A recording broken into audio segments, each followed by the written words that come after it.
Oi, tudo bom? Tudo bom, Mi?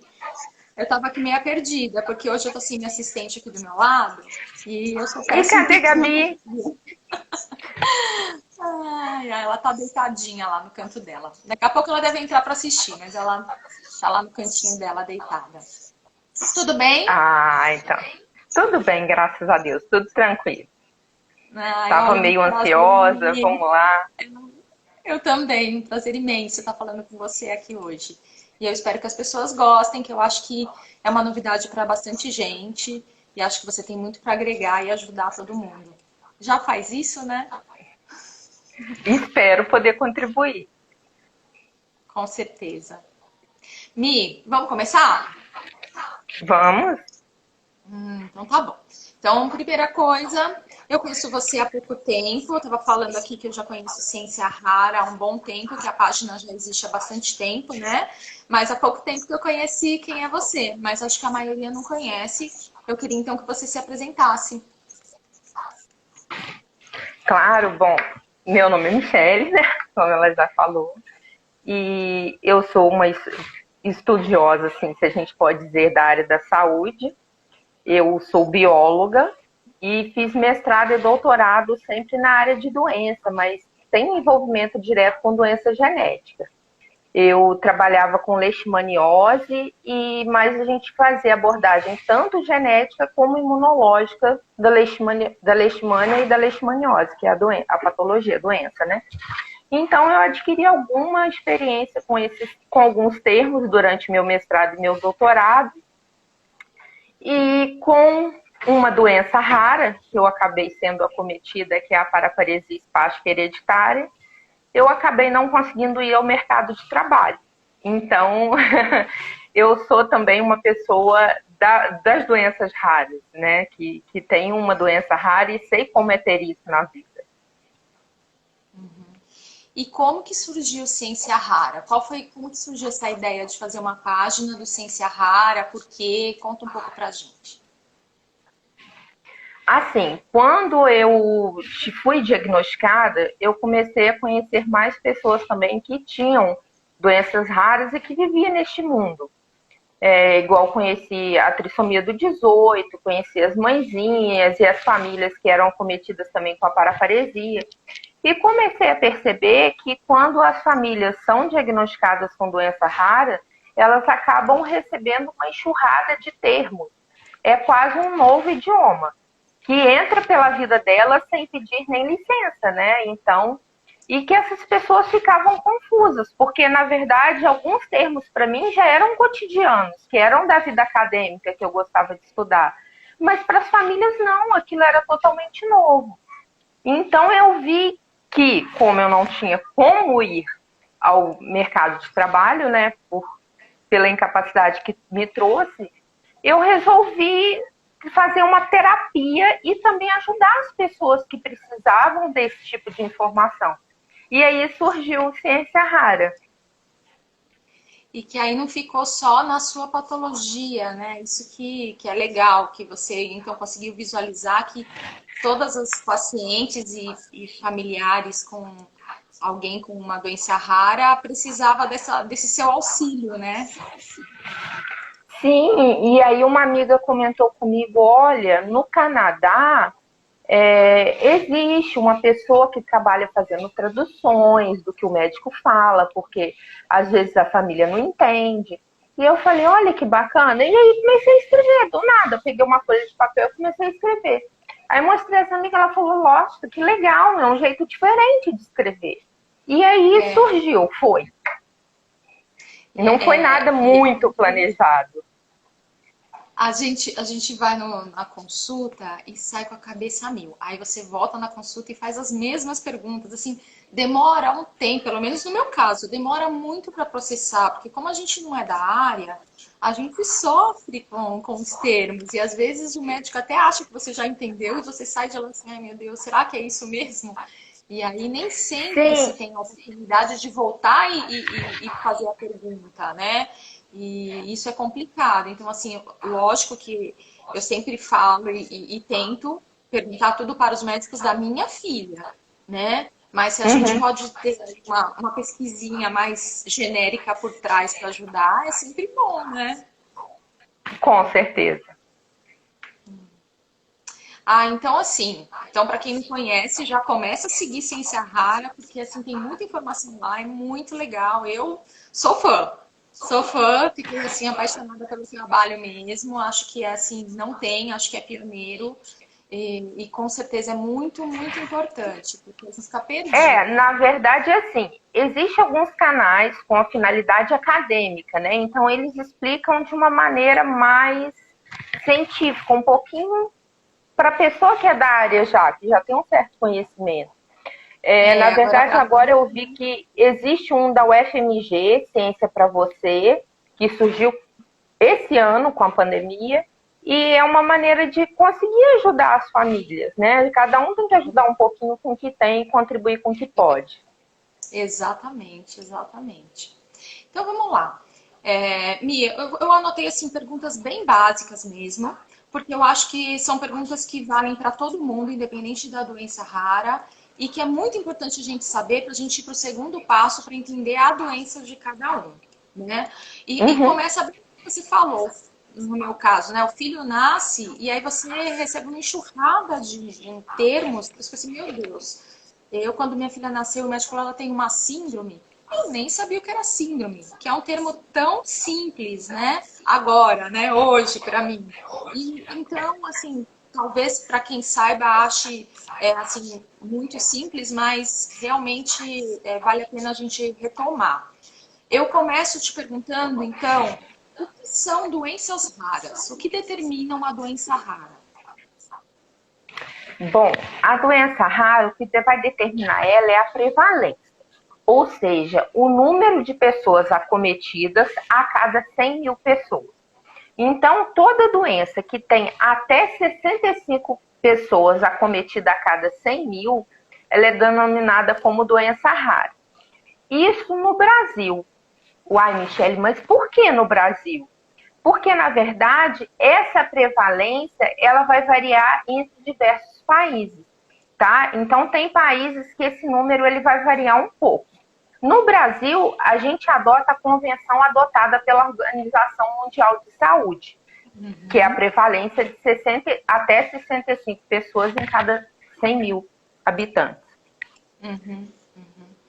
E você tem uma ideia, assim, de quantas doenças raras existem? Olha, atualmente são cerca de 8 mil doenças raras catalogadas. Então, assim, embora a gente pense, poxa, é só 65 a cada 100 mil, nossa, deve ser tão difícil encontrar, né, alguém que tem uma doença rara. Quando a gente trata essas doenças raras em conjunto, a gente vê que é um número muito significativo. Chega a corresponder a 6,5% da população, né? Então a gente já tem um número bem significativo com essas 8 mil doenças raras. E sabe o que eu penso muito sobre isso? É importante a gente ter esse número. Primeiro, não estamos sozinhos, né? Não é só a minha doença, a Sim. sua doença. E isso nos fortalece, né? Nos une. E muitas dessas doenças, eu vejo assim, no nosso caso, né? Que a gente fala de malformações vasculares. Por que malformações vasculares? Porque existem diversas síndromes com malformações vasculares envolvidas. Então, foi uma maneira que a gente encontrou de juntar mais gente, né? E quando a gente então Uhum. amplia para doenças raras, a gente vai juntar essa Sim, quantidade de população que juntas vai ter mais força, né? E que para o meio isso. médico, né? Para os serviços de saúde, a gente vai conseguir chamar atenção, porque sozinhos, olhando só para a nossa doença, só para o nosso caso, ou só para o nosso grupo, né? A gente fica muito limitado. A gente precisa sim entender a nossa Sim, doença, mas ampliar, né? Para ter inclusive uhum. empatia, né? Porque a gente fala tanto de empatia nos Isso. nossos meios.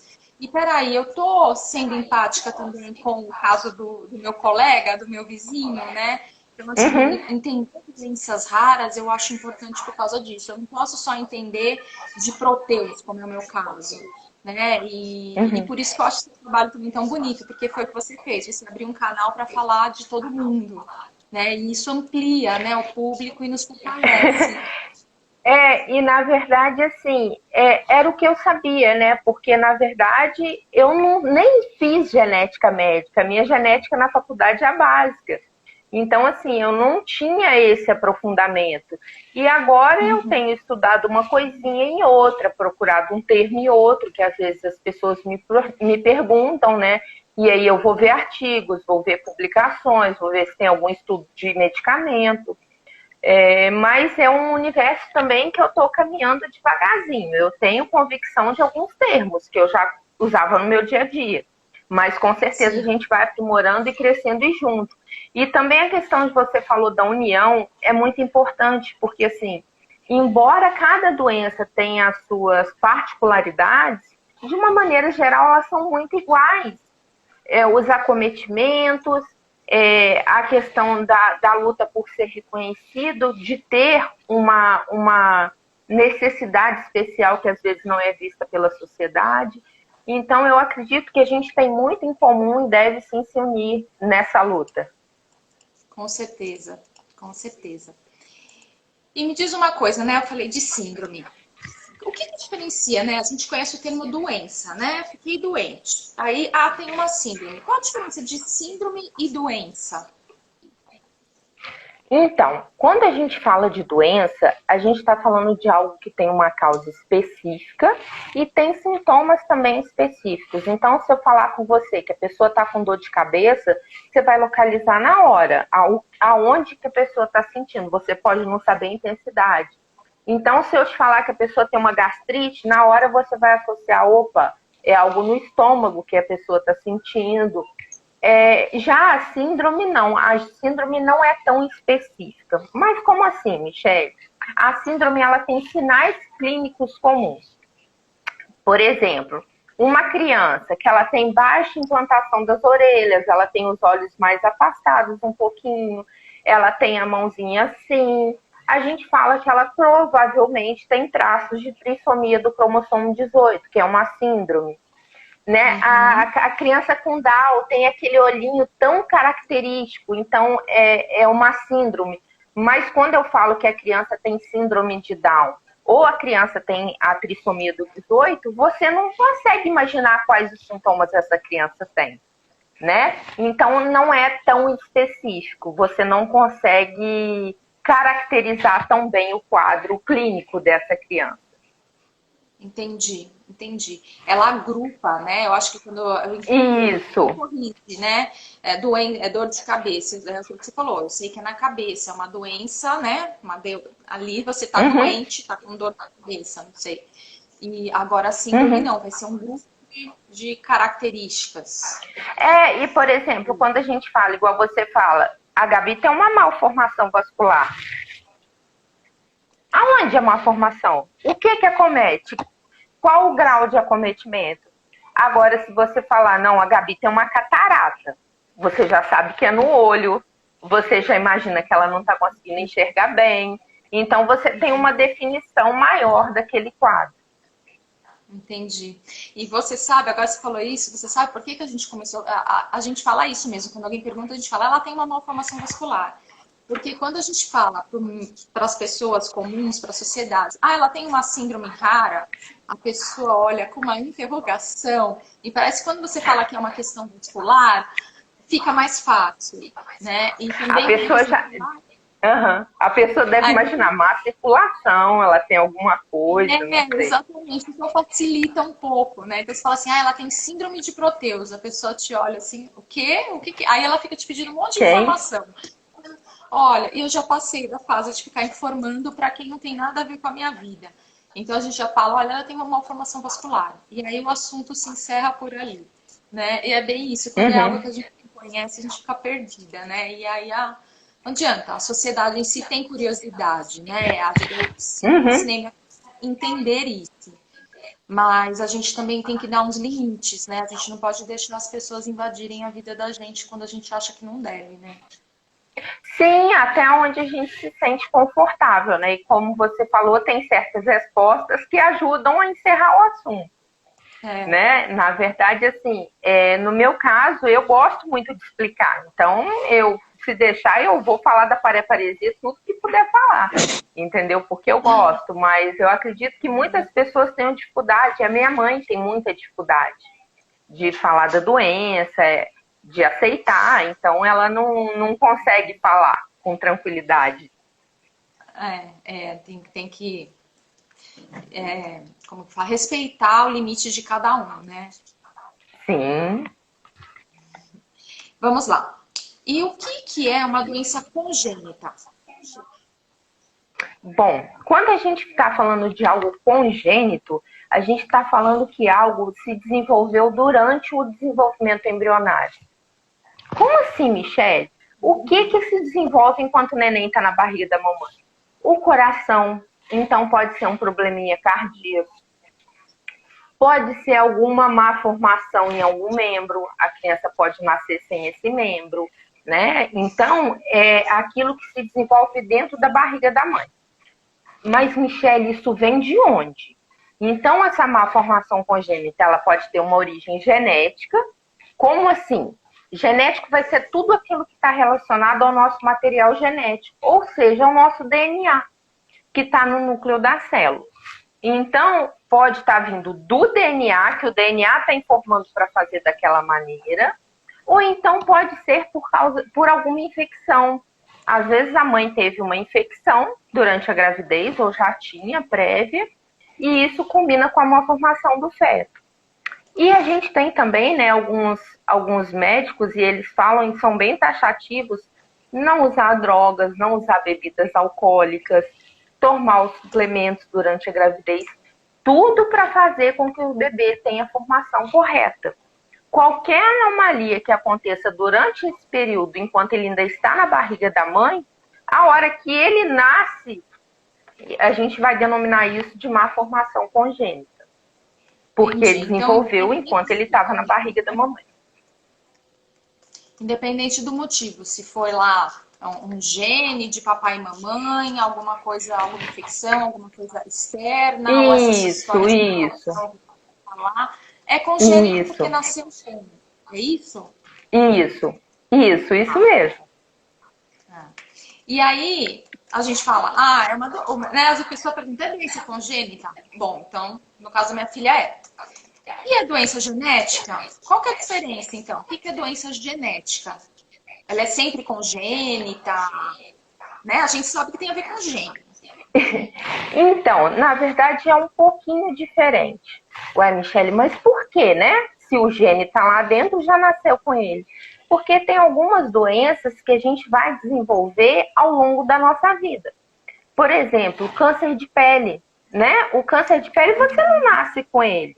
Mas por exposição ao sol, por não cuidar da pele, você pode vir a desenvolvê-lo. Então, ele é uma doença genética, porque é uma alteração no nosso DNA, mas ela se desenvolveu posterior ao nosso nascimento, por isso ela não é congênita. Entendi.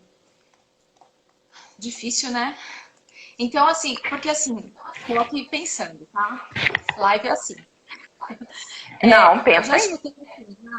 A pessoa, ela nasce, por exemplo, propensa a ter um câncer. E de acordo com que ela, né, de acordo com o modo de vida dela, ela ativa o gene do câncer. É isso? É isso mesmo? Isso. Olha que isso. Delícia. Porque, na verdade, esse ativar, o que vai ser? É uma mutação. Porque o que acontece? Quando que a mutação surge, né? Da onde que ela sai? As nossas células, elas estão se dividindo o tempo todo. Para ela, sou uma célula única, eu tenho um DNA. Se eu quero me dividir em duas iguais, a primeira coisa que eu tenho que fazer é um DNA para cada uma. Porque se eu não tiver um DNA para cada uma, quando eu dividir, eu vou ficar com a metade em cada uma vai ter tudo, a outra não vai ter nada. Não adiantou meu problema. Então, eu pego esse meu material genético, duplico. O que é duplicar, Michele? Copiar, criar um igual. Só que na hora de duplicar e de fazer um outro igual, claro, nosso sistema, nosso organismo, ele tem diversas maneiras de corrigir, mas pode ser que aconteça um erro. Eita, Michele, isso está ficando complicado, não está explicando nada. Então, vamos lá.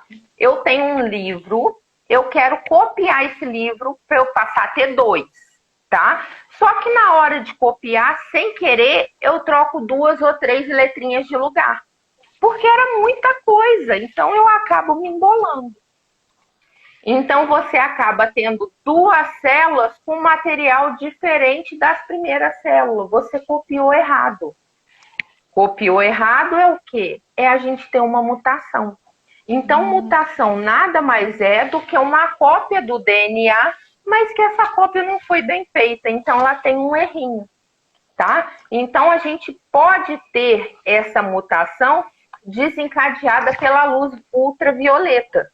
Então, por isso que a luz ultravioleta dá câncer de pele. Porque é como se ela fosse uma luz mais forte. Sabe quando a gente está andando na estrada de noite e o motorista que vem na contramão vem com aquele farol gigantesco aceso, que ofusca, a gente não enxerga nada? Então, é como se fosse isso. O DNA está lá fazendo a cópia dele, a luz ultravioleta vem e o DNA não enxerga qual a letrinha que ele tinha que pôr. E aí encaixa uma letra errada. Então, acaba tendo um câncer de pele nesse caso.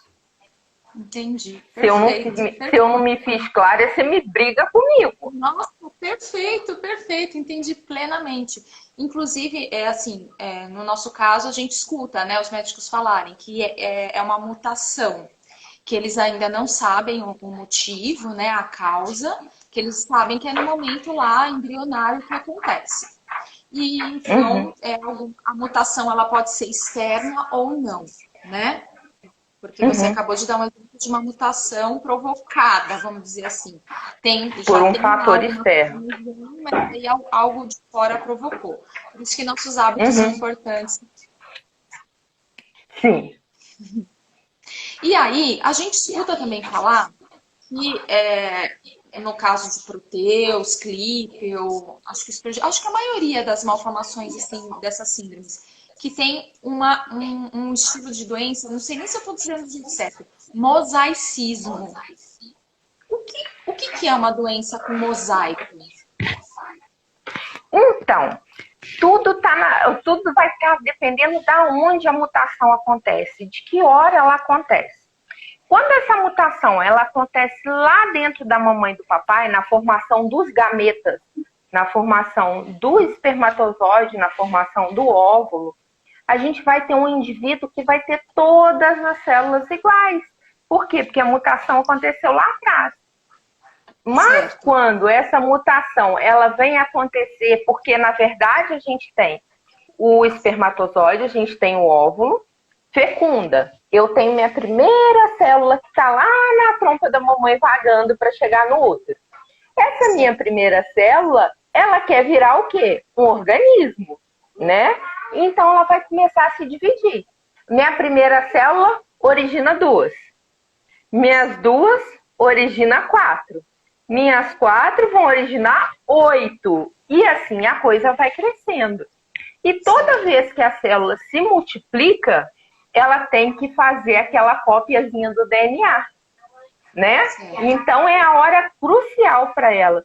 Então, quando dura... Vamos supor que eu já estou com 8 células. Eu estou com o meu embrião lá e feliz da vida se formando. Quando vai se dividir de novo, 8 virar 16, 7 células se dividem certinho, copiando o material genético direitinho. Só que a 8ª, ela estava cochilando numa preguiça e na hora de copiar o material genético, ela errou uma letrinha, porque foi bem na hora que ela deu aquela piscada. Então, só naquela partezinha do embrião que originar daquelas células é que vai ter a mutação.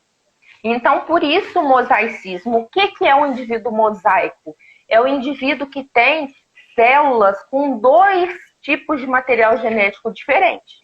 Então, ele tem material originado daquelas 7, que estão copiados certinho, e tem material originado do 8º, que deu aquela cochilada e deixou o material ficar mutado. Tá? Então, isso que é o mosaicismo.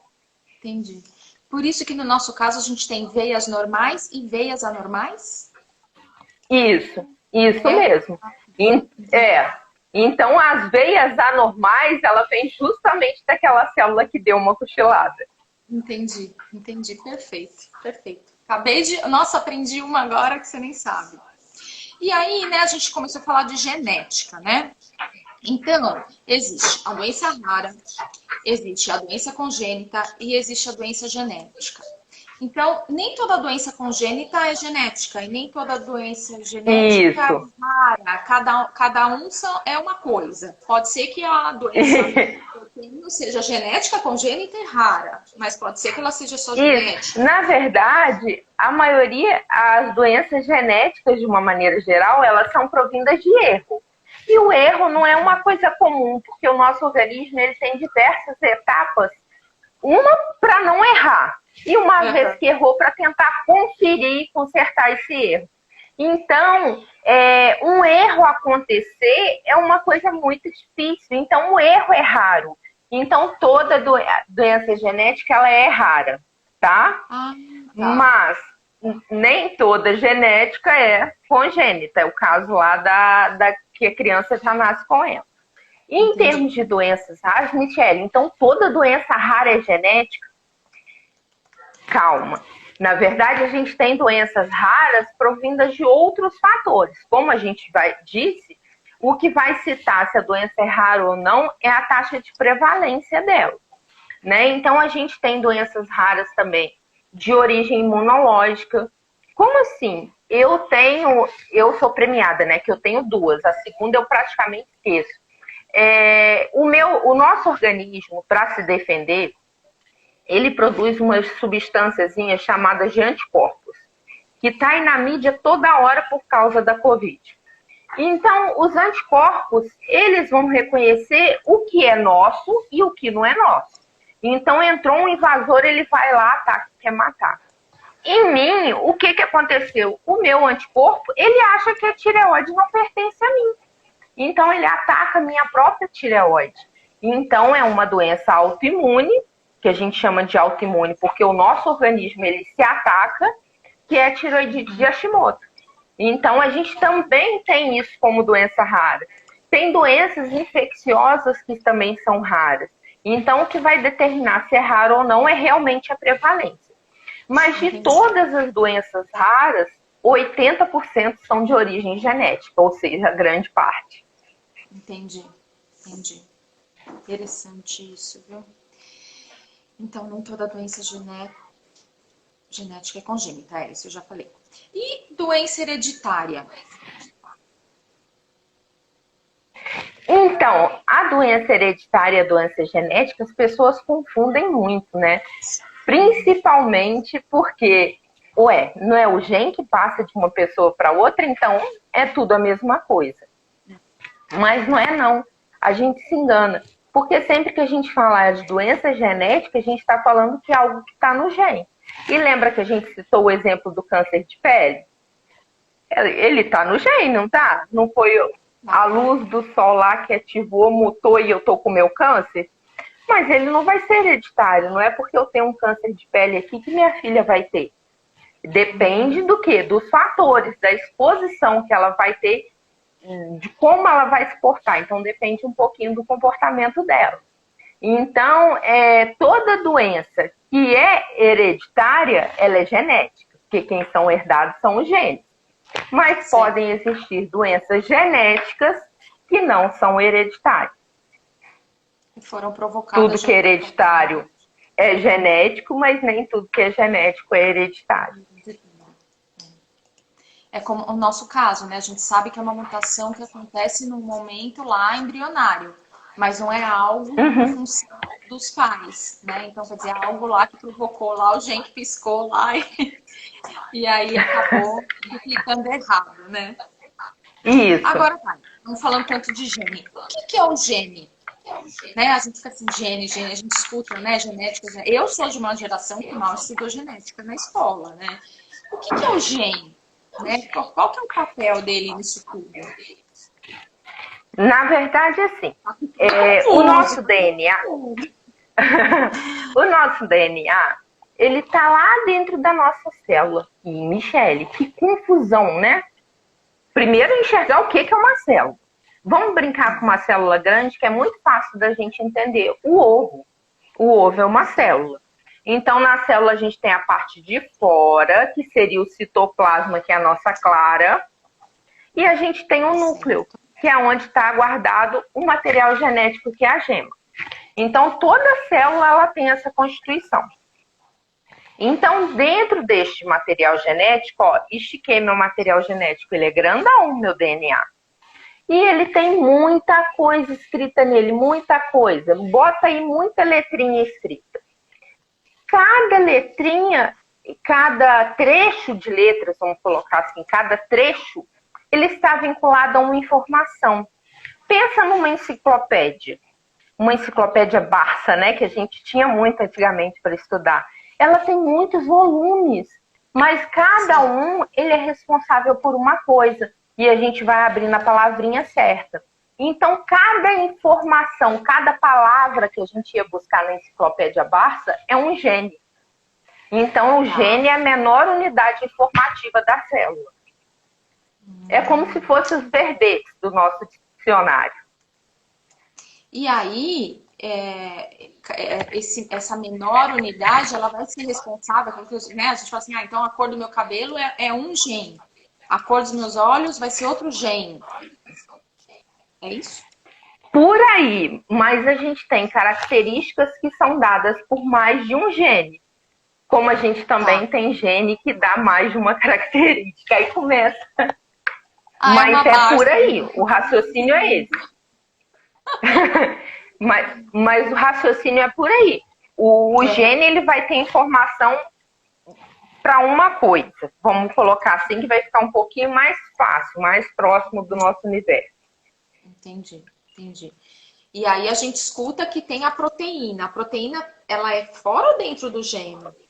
Porque toda essa história de genética na minha vida começou assim, olha, em proteus existe uma alteração genética. Eu fiquei toda feliz. Descobrimos então que o gene que aprendeu que tudo. Proteus. Aprendi tudo. É uma tal proteína KT1. Meu Deus. O que é proteína? Para mim é carne. Fiquei perdida. Então, o que acontece? O nosso DNA é como se ele falasse russo. E a gente não entende nada que está escrito nele. Então, essa informação do DNA, ela primeiro tem que ser transcrita para o português, tá? Ou seja, essa informação de um gene, ela vai ser reorganizada, passar para o português e virar o que a gente chama de RNA mensageiro. Não tem o transcriptoma, tem esse teste genético que alguns fazem, transcriptoma. Então, tá vendo as moléculas de RNA. Então, agora, eu peguei a enciclopédia em russo, traduzi para o português. Só que esse manual de instruções em português, ele não executa nada. O manual de informações, ele só diz como fazer. Então, a partir desse manual, que pode ter uma mutação que veio do meu material genético, vai ser construída uma proteína. Foi? Então, se o meu DNA está correto, a tradução vai ser correta e a proteína vai ser feita da maneira correta. Certo. Se o meu DNA cochilou na hora de copiar, ele tem uma informação errada. A tradução fica toda truncada, não dá certo, e por consequência, essa proteína vai ficar, ela não vai funcionar da maneira correta. Então, a proteína é como se fossem os trabalhadores da célula. Ela tem as diversas profissões. Então, quando ela não funciona da maneira adequada, o organismo desanda. Ele vai ter uma repercussão em relação àquela funcionalidade. Entendi. Então, quer dizer, é genético porque está lá dentro de um gene. Só que já descobriram a proteína que diz respeito à alteração da malformação vascular que está alterada. Isso. Entendi. Isso. Entendi. E mas aí, uma coisa é uma coisa, isso. Mas elas são interligadas, né? Sim, total, 100% interligadas. Nossa Senhora. Gente, vocês imaginam? Eu tô aqui pensando, se é tão difícil entender isso, pelo menos para mim, eu fico imaginando essa coisa deles decifrarem todo o genoma humano, como que deve ser esse desafio, né? Porque, Não, nossa, e eu fico pensando porque assim, eu tive a oportunidade de trabalhar em laboratório, com sequenciamento, mas eu tentava assim, uma proteína dentro do que eu estudava e era difícil, a gente suava para conseguir. Eu imagino esse povo que faz esse monte, como que não é, que trabalha exatamente só com isso? É bem complexo. é bem complexo mesmo. Ah, e outra coisa, a gente tem escutado, se a gente pegar até as palestras, né, dos médicos que deram aí pra gente, eles falam muito que, no nosso caso, está vindo, e acho que de modo geral, de todas as doenças, está vindo as terapias gênicas, terapia alvo, conforme o gene de cada doença. E aí eles falam pra gente que estão surgindo, inclusive já tem uma que a gente está usando no Brasil, que é o Sirolimus, e já estão chegando outras, que são medicamentos que eles atuam diminuindo a angiogênese. Ai, meu Deus, o que é essa tal de angiogênese? Vamos por parte, né? Como a gente. Você falou várias coisas aí junto. Então vamos lá. Primeiro, o que é terapia gênica? Opa, eu tenho uma célula que meu DNA cochilou. Aquela célula ficou de alguma maneira copiada errada. E eu quero arrumar aquilo. Então o que eu tenho que fazer? Eu tenho que introduzir alguém correto e falar com esse alguém, olha, você vai lá na minha célula, tira o pedacinho errado, põe esse certo. Então, por isso que eles falam terapia-alvo. Porque você tem que ter um alvo específico, que é aquela sua célula que estava errada, com a cópia errada. Então, ele vai lá, troca o que estava dormindo e coloca o certo, para a célula começar a produzir a proteína da maneira correta. Porque se você, uma vez que você consertou o DNA, você conserta a tradução e conserta a proteína, ela passa a funcionar direitinho. Então, essa é a primeira parte. Segunda parte, quando a gente fala de angiogênese, a gente está falando da formação dos vasos vasculares. Essa formação, quando ela é angiogênese, ela ocorre a partir de outros vasos. E pode ser que ela esteja fora de controle, como, por exemplo, num caso de tumoração. Porque o tumor, ele não cresce, e ele precisa de nutriente. Então, ele despeja uma série de moléculas que vão sinalizar para o organismo: ei, eu preciso de sangue aqui, que eu estou com fome. Aí o organismo faz a angiogênese, são criados vários vasos ali para nutrir o tumor, tá? Então, neste caso aí, essa medicação, ela está justamente fazendo o quê? Controlando essa angiogênese, fazendo com que diminua o crescimento desses vasos a partir de outros. Entendi. Essa história de... Não sei se eu consegui esclarecer, porque assim, é bom deixar claro aqui, é bom deixar claro que assim, eu não sei tudo, eu sei alguma coisa da área de saúde porque eu atuei, mas eu não vou saber tudo relacionado à medicina, mas de qualquer forma a gente está aí para pesquisar e procurar e pedir ajuda aos médicos. Não, a intenção aqui é a gente ter uma visão geral, né? Uma coisa assim genérica desse mundo, principalmente de genética, que pelo menos aqui no nosso mundo é novidade. Eu ia te perguntar isso agora. Você falou da terapia gênica, da terapia-alvo, no gene específico. Isso é novidade de modo geral? Ou é só novidade para a gente aqui? Eu nunca tinha ouvido falar. Não, de modo geral. Na verdade, o que acontece? Tudo surgiu com o advento da biologia molecular, que é justamente o estudo das moléculas, né? Certo. E aí a gente passa a entender como funciona a estrutura do DNA, a gente passa a entender aonde está o erro e querer consertar. Só que aí, um pouco recente, surgiu enzimas que fazem essa, que a gente chama de edição, que vai lá, acha o pedaço errado e coloca o certo no lugar. Então, isso vem crescente em todas as doenças genéticas, não só em proteus. Então, essa terapia gênica vem numa crescente, a gente tem estudos na área da doença que eu tenho. Então, em várias doenças, esses estudos estão crescendo. E a gente fica na expectativa, porque as doenças genéticas que até então não tinha cura, vislumbram uma cura. A gente já começa a sonhar com alguns avanços que consigam aí restabelecer uma qualidade de vida adequada a todos nós. Por isso que eu falo assim para as mamães que estão chegando de primeira viagem, quando minha filha era pequena, ela perguntava assim para mim, mãe, vai ter a cura, né? Um dia eu vou ser curada, mãe, um dia eu vou ter um remédio.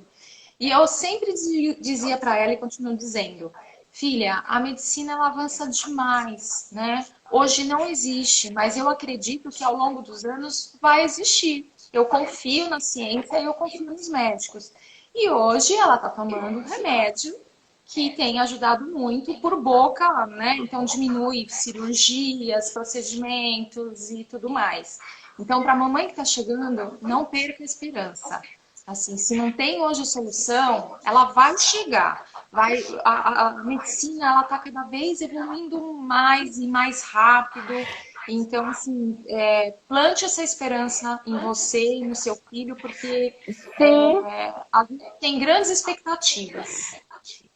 Né? Sim, Eu e acredito assim, nisso. E eu vivencio no meu caso aqui. isso. E a gente sabe que viver com uma doença rara não é fácil, né? Seja ela qual for, a gente sempre tem uma série de limitações. A gente tem que sonhar com a cura, sim. E quando a cura não vem, a gente não tem que viver um luto. A gente tem que ver como viver melhor dentro daquelas limitações, né? Eu tenho uma tia que costuma dizer assim, o que é fato na vida, minha filha, a gente não muda. Não tem como a gente mudar os fatos. Não tem como a gente acordar e não ter a doença. Então é um fato. Então vamos olhar aquele fato com carinho e tentar ver uma melhor maneira de viver com ele, principalmente eu não tenho essa experiência, né, de ser mãe, mas eu acredito que as mães precisam despertar isso nos filhos.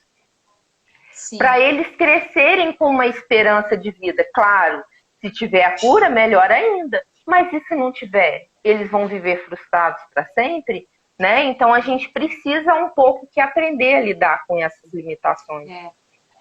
E até assim, você falando isso me vem à cabeça, assim, né?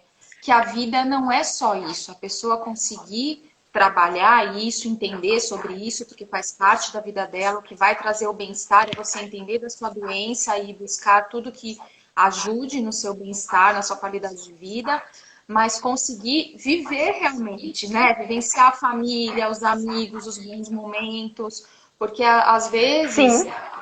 No primeiro momento, principalmente como pais, a gente vive mesmo luta. Acho que como paciente também, né, Mi? Quando você sabe disso, no seu caso, que foi ao longo da tua vida, eu acho que né, existem momentos, né, que a gente vive luta. Mas quem não vive também na vida, né? As frustrações, elas fazem parte. Faz parte. Então, assim, né? Eu era uma pessoa que sonhava, quero estudar muito, quero ser cientista, quero estudar doenças, quero descobrir algo para devolver para a sociedade, porque como eu sempre estudei em instituição pública, universidade pública, eu pensei, poxa, todo mundo me ajuda a pagar o que está aqui, eu tenho que conseguir descobrir alguma coisa que melhore a vida das pessoas. E de repente, na metade do meu doutorado, eu já dava aula em universidade, já dava aula na universidade, eu estava fazendo meu doutorado, começam os sintomas a evoluir e de repente eu me dou conta de que eu não consigo trabalhar. Então existe um luto também. E você fala assim, e agora? Para que eu sirvo? Né? Então a gente começa a se redescobrir. Então eu chamo todo mundo a fazer isso, a ressignificar, né? A buscar esse... Enquanto não vem a cura, a gente não vai ficar de braços cruzados. Vamos viver, vamos ser felizes. Exatamente, perfeito. Bom, muitas vezes, né, acabei de falar aqui de um remédio que minha filha toma, e que se a gente for olhar na bula, não é um remédio para a doença dela. Eu creio que em doenças raras, de modo geral, deve acontecer muito disso, né? No caso do sirolimus, o que eu sei é que é um medicamento para transplantados, E em algum momento lá, em algum paciente que tinha algum tipo de malformação vascular, alguém percebeu que melhorava, começaram a pesquisar e descobriram que também servia para malformações vasculares. E a partir daí que começou todo um estudo que está chegando a medicamentos direcionados. Eu acredito que isso seja muito comum em doenças raras, né? A gente ter que usar um remédio que não é especificamente para a gente. Né? Eu queria saber da sua opinião, né? Até que ponto, né? Como que a gente se garante disso, né? De não virar um cobaia aí de algum profissional, não profissional, aventureiro, né? Porque as pesquisas, principalmente no Brasil, elas são muito lentas. Se a gente for esperar chegar um medicamento específico para aquela doença, já é rara, já é difícil no mundo. No Brasil, então, né? Como que a gente... Com certeza. Olha só, a gente trabalhou aí duas coisas diferentes. Uma, que é o uso de medicamento que é para uma coisa, sendo indicado para outra. A gente fala que esse é o uso off-label. Como assim, Michele? Uso fora da bula. Então, o medicamento ele é para uma coisa.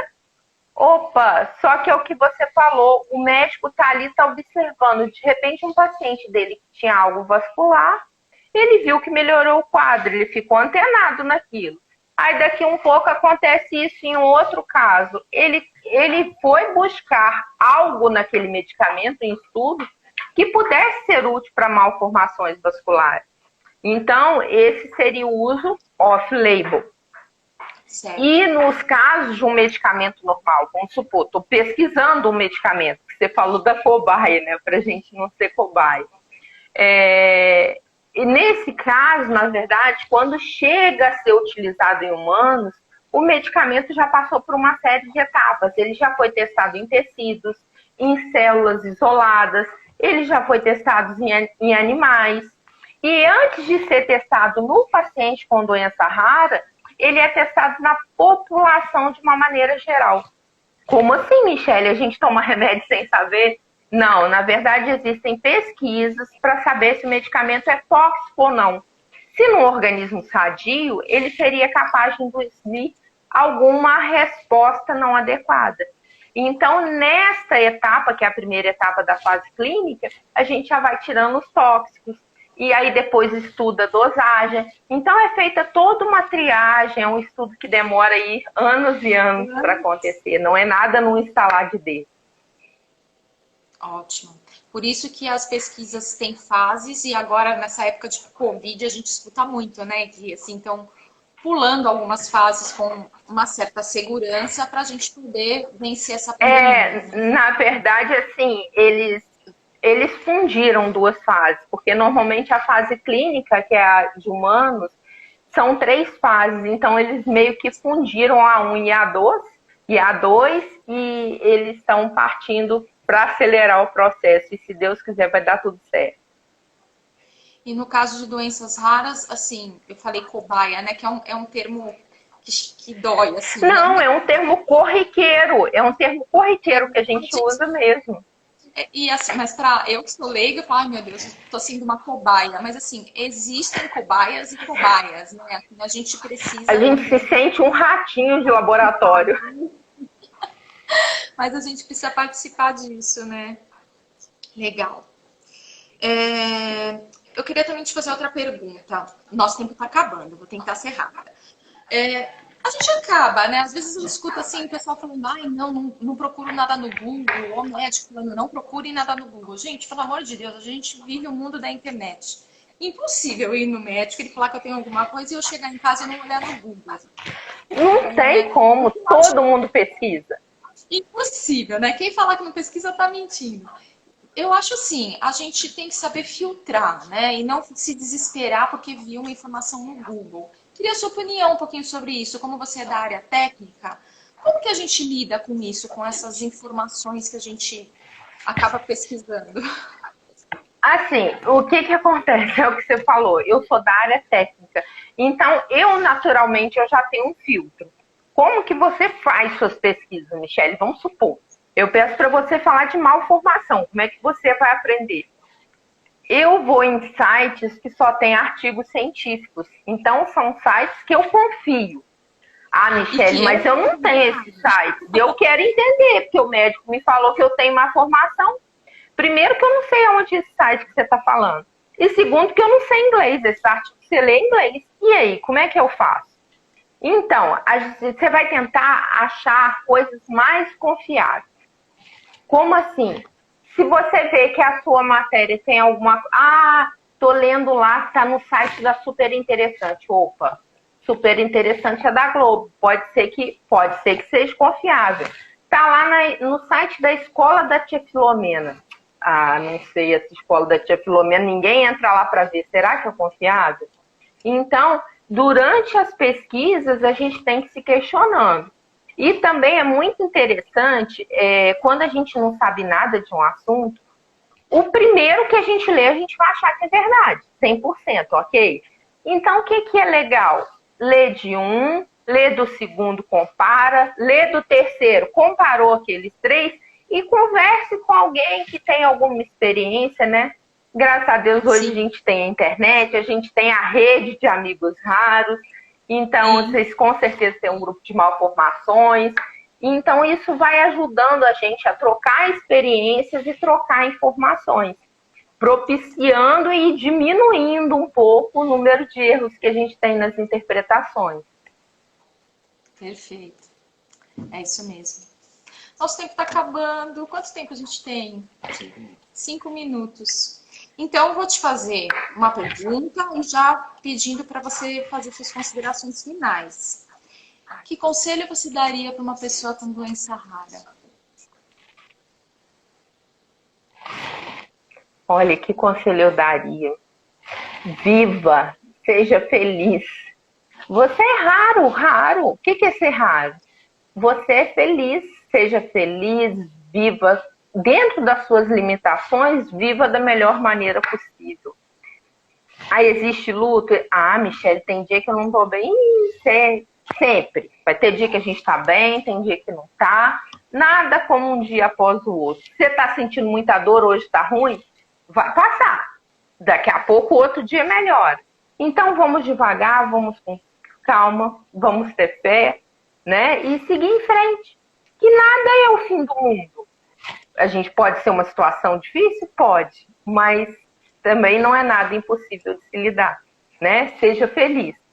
E queria agradecer muito, muito, muito esse convite, porque eu só lembrei que eu não agradeci agora, né? Eu sou meio doidinha das ideias.